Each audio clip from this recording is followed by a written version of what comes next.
morning, everyone. My name is Frederic Bouthillier. I'm working at Vertis Environmental Finance as head of shipping. I would like first to thank very much Capital Link for their kind invitation this morning. And during this webinar and session, we're going to cover the extension of the EU ETS to shipping. So without further ado, let's jump into the topic. EU ETS for shipping. Let's try to see how we can get at best to ride the wave and to master your compliance plan. First, a few words on Vertis Environmental Finance. I believe the numbers are speaking for themselves, but I would say on top of it, 4 quick motto. First, we are a trusted partner. We are a MiFID II regulated company, and we have been trading EUAs for 20 plus years. Secondly, we are extremely competitive in terms of pricing because we have a direct access to the market, ICE and EX, and also because we are trading between 40 to 50 million units per year. Also, we have a dedicated team for trading EUAs in the shipping market, for the shipping market. And therefore, I believe this combination, this unique combination of experience in trading EUAs and experience in the shipping market is a unique and winning combination. Last but not least, together with STX, it's one group, 2 companies, and STX is covering the voluntary carbon market, while at Vertis, we are focusing on the regulatory carbon market. First, let's start with a quick look at the various scopes. I'm sure by now you're very much aware with the various scopes on the vessel types, on the vessel sizes, on the GHG gases covered by the EU ETS, on the emission coverage, and on the various phase-in periods. I just wanted to highlight a couple of things on the vessel sizes. Basically, as from 2025, the size of vessels to be included into the MRV will be reduced to 400 GT. And by 27, there are talks that then these vessels will be also included in the ETS. Remains to be confirmed, obviously. Then also CH4, i.e. methane slippage. By 24, it will be covered by the MRV system.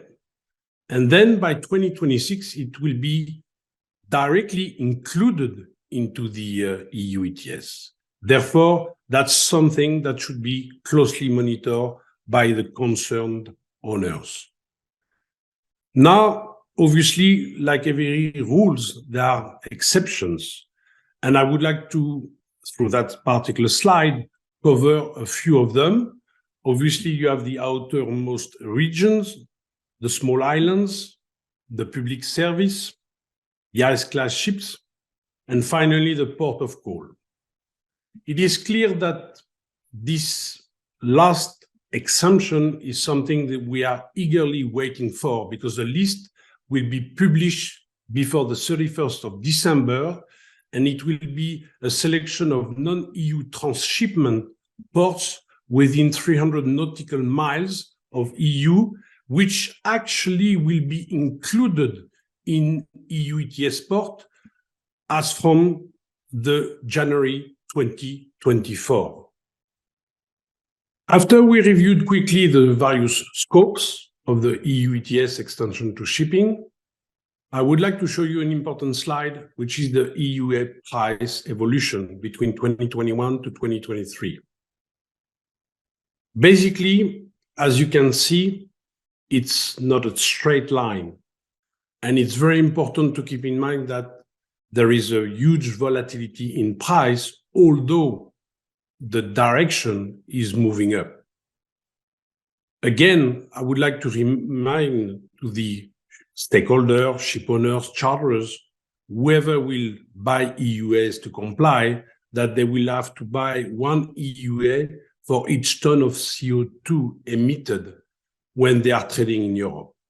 So that's obviously a very important element to follow, obviously, the price, but also to understand what is driving that market and to understand what is at stakes to follow the element that is moving the price and affecting the price up and down. Looking at the curve from the previous slide, we saw that there is a lot of volatility. And I would like to take just a simple example. Based on some informations, the TTF contracts were settling down to levels that haven't been seen for some time. We were at 42 euro. And basically, the commitment of traders were showing that a net short position of 25 million EUAs, which is the largest since the data collection started in 2018. But suddenly, the energy complex turned around and basically based on outage of several gas fields in Norway and on the information and announcement that the Dutch government was basically closing permanently Groningen gas field, suddenly the price started to pick up. And following a heavy short squeeze, at the end of April, we were again at the net commitment of traders of a long position of 1 million EUAs. So again, it shows that swings are quite significant. I mean, in that particular example, we went from 80 to basically 95, which is a huge variation. And again, that's something that should be taken as an opportunity. So we've seen just a moment ago that there is a lot of volatility in that market. Now let's look at what are the implications of the addition of shipping to the EU ETS and what is the fundamental balance. There will be more than 81 million units added by the EU to compensate the inclusion of the shipping to the EU ETS versus 90 million units on the demand side.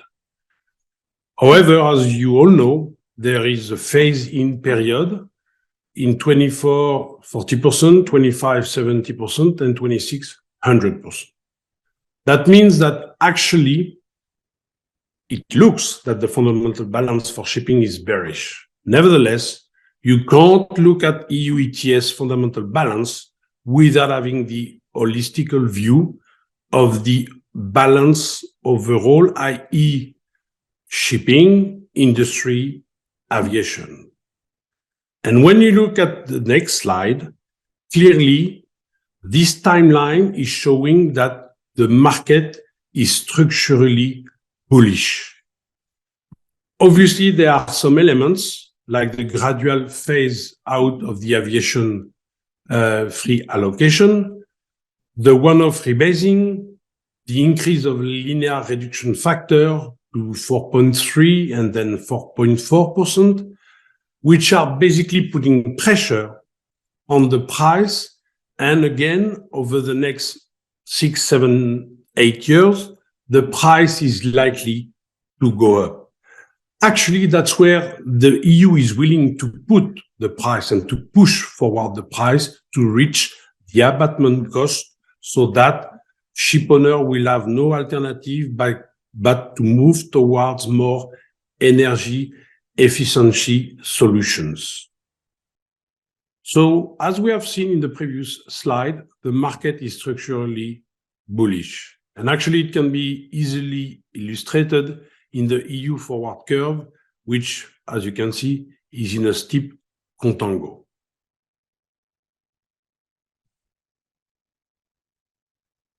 Now let's have a quick overview at the financial impact of the EU ETS. We took a case study of a Panamax transatlantic round voyage. It's an extra EU voyage. Therefore, the emissions are going to be covered under the EU ETS for only 50%.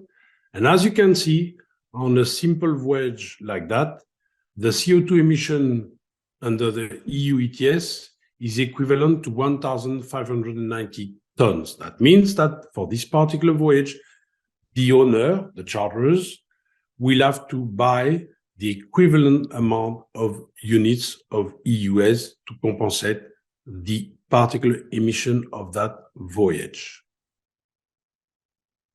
Actually, this slide is showing what is the financial impact in terms of time charter equivalent. And as you can see, that it is taking into consideration the various phasing, the various prices at the contract, December contract prices, 25, 26, and basically it shows what are the added costs for the voyage, for the respective voyage. And clearly, you can see that it has a tremendous impact on a financial impact on the voyages. And from a voyage that is basically giving a TC equivalent 7,000, above 7,000, clearly we need more than 4,000 in 26 to do the same TC equivalent. When you look at the Baltic Index, this slide is showing what would need to be the level at which the Baltic Index would need to be to kind of cover the additional cost of the EU ETS, again, taking into consideration the various phase-in. So obviously, we just saw the financial impact of the EU ETS, which is tremendous. Therefore, to get prepared and to get correctly prepared is of paramount importance. Clearly, the first element is to assess who is going to be the compliant entity. And it has been long discussion between the ship owner, the dock entity holder. And clearly, it's a matter of, I would say, discussions and exchanges to decide who is going to be the final compliant entity. Indeed, once this is decided, it should be clearly mentioned in the shipman contract. That's obvious.